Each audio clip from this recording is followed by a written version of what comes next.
Funny enough, I bought this X100F almost a year ago for about $630 or so. And in that time, the value of this camera has kind of skyrocketed, mostly based on the unavailability of the X100V and people settling for used X100Fs they can find on the market. Now, when I first bought this camera, I had every intention of kind of reacquainting myself with it, shooting on it for a good amount of time, and then making a video about how much of a great value this camera was at the price. And I was thinking that by the time I would make it, it might be even cheaper, $500 or so. But since the exact opposite has happened, I've been just sitting here wondering, like, well, what do I do with that idea that I had? And what are my thoughts on the surge in popularity around the X100 series? And I've been thinking about this video for quite a long time, and life's been getting in the way, but I figured it's time to just get my thoughts out and kind of cover why I think this camera has become just kind of it was already a cult classic, but just kind of a hot topic right now within the photographic community. So let's get into it. First things first, the X100 series is special. This much is obvious. To simply couch this camera as a point and shoot, while technically true, would be a disservice. Thanks to its retro design, the feel and build of the body, the shooting experience in general, using this camera is about as far away from a point and shoot as a point and shoot gets. This is the first element that makes the X100 feel very unique within the photographic world. Currently, the only other available fixed lens camera that is still in production today would be the Ricoh GR3 and GR3X. Those bodies embrace the point and shoot form factor. In years past, the Sony RX1, RX1R, and the RX1R2 would have been the closest thing to the X100 from a form factor perspective and focal length, of course. And I would describe those cameras as feeling like a halfway point between something like the Ricoh GR and the X100 with regards to the sizing and shooting philosophy. But even still, the X100 is the best looking of the fixed lens cameras. But it's not all superficial. Beautiful as it is, the X100 design has a few tricks up its sleeve that make it stand out functionally. First, that hybrid optical viewfinder. It's still an experience that's exclusive to the Fuji lineup, allowing the user to choose their own adventure as to what kind of viewfinder experience they prefer, and switch freely between them at any given time. Optical viewfinder, electronic viewfinder, back LCD, you name it. Second, the physical dials can evoke a feeling of intentional involvement within the photographic process. It's an interesting middle ground for film shooters that want to shoot digital with a level of familiarity, or digital shooters that want to shoot film but don't want to commit to the workflow and long-term investment that film demands. Third, the tiny 23mm lens not only offers a classic 35mm full frame field of view, but it also incorporates a leaf shutter. This, the GR and the RX1 also have in common, but almost nothing else in the digital world, short of the $10,000 Hasselblad X cameras. This allows these cameras to sync at almost any flash speed that you can throw at it, with limitations on that sync speed creeping in at the lower apertures, limiting you to about 1/2000th of a second at f2. In addition to this flash sync speed, the X100 has a built-in ND filter which drastically expands the shooting envelope. Shoot it wide open in bright sunlight, or combine it with the insane flash sync speeds to fully control the ambient light to either balance or add drama to outdoor midday portraits, for example. Not a lot of cameras out there provide this combination of capability. If any of that matters to you, it's a gem. Now, the word I used to describe this camera in my comparison with the A7C was companion. And honestly, I believe this is the main draw of this camera and why people who have recently discovered it really seem to love it. It's small enough to bring with you everywhere. It looks great, it's enjoyable to use, and it provides compelling images with unique colors straight out of camera. It's a great way to remember a family trip, a certain time in your life, a friend, a night out, anything really. Another aspect of Fujifilm that's brought people to this lineup are those film simulations.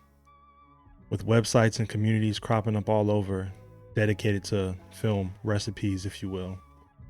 This concept has breathed new life into the Fuji lineup. It's another aspect that just makes the cameras fun to use and experiment with. And that gets people excited about picking up their cameras and making exposures.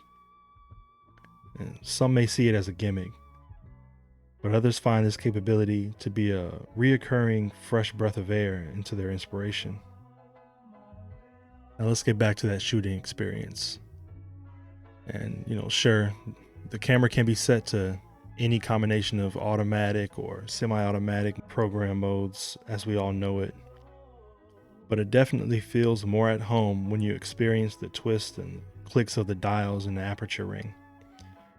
The camera provides an interesting mix of modern digital sensibilities with an analog-like physical interface. I find this can be polarizing for two different types of people.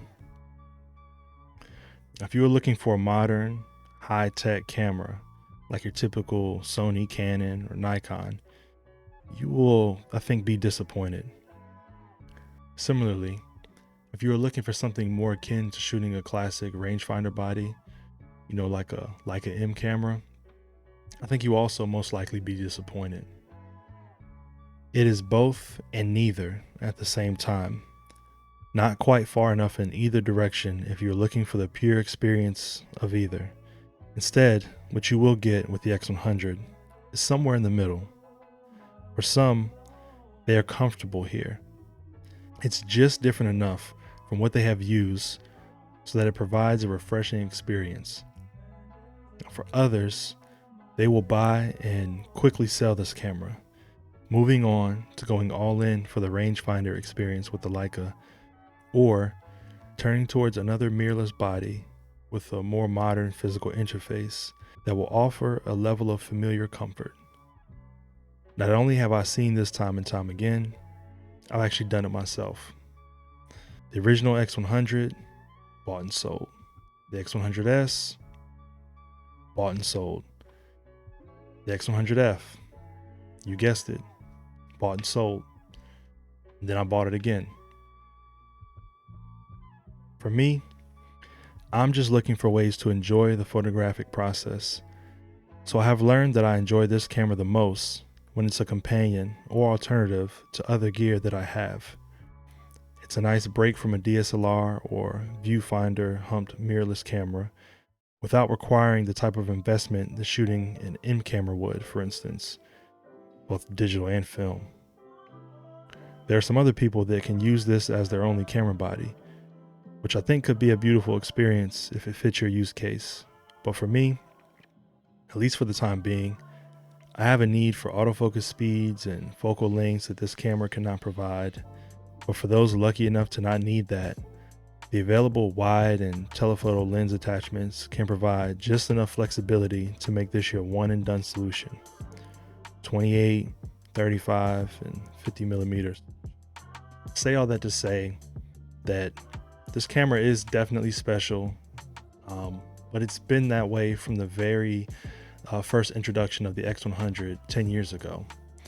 It was radically different from anything else released at that time, a time that was dominated largely by DSLR still.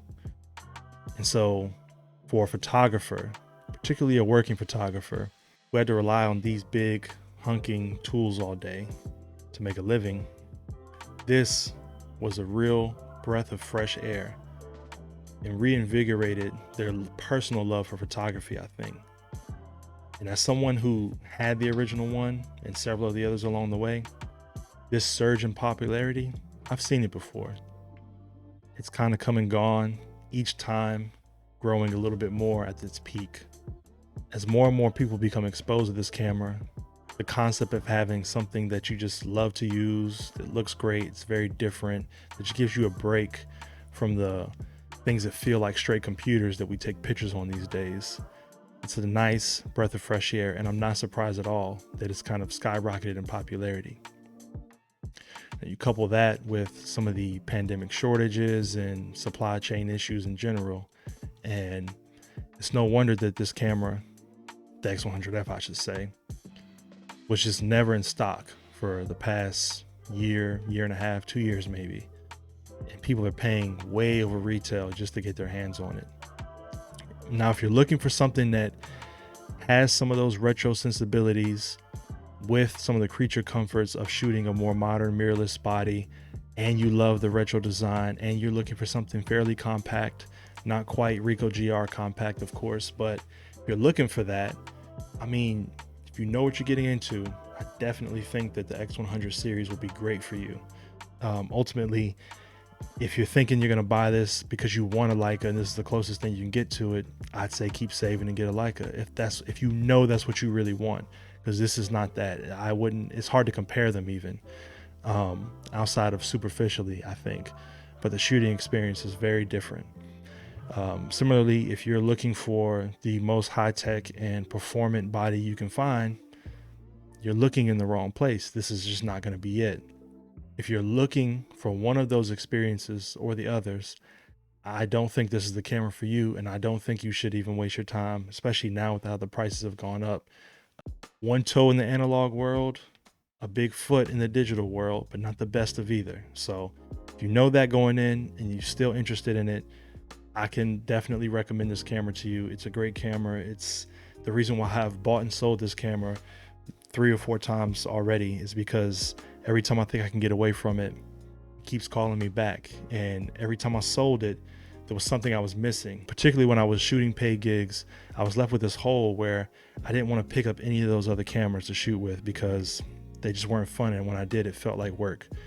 And for me, when something that I got into kind of as a hobby and to kind of document my family with, when that starts to feel like work and I also have real work to do, I'm no longer interested in it. So I really needed this, and I think this is what the creative community has kind of stumbled upon writ large, and the algorithms are rewarding that, but everyone is kind of discovering that this camera is something that a working photographer especially can pick up and just have a ton of fun with and kind of restore their love for photography. Now, I don't say all that, I don't say any of that really to kind of try to overhype this camera. I think it's more than overhyped already. I don't want to contribute to people rushing out and making a bunch of haphazard purchases because they saw a YouTube video that kind of overhyped this camera. So I'm not adding to that. I'm really just trying to give you some grounded perspective as someone who's bought and sold this camera multiple times, if this is something that you should buy or not. So with that being said, hopefully I'll see you in the next one. Peace.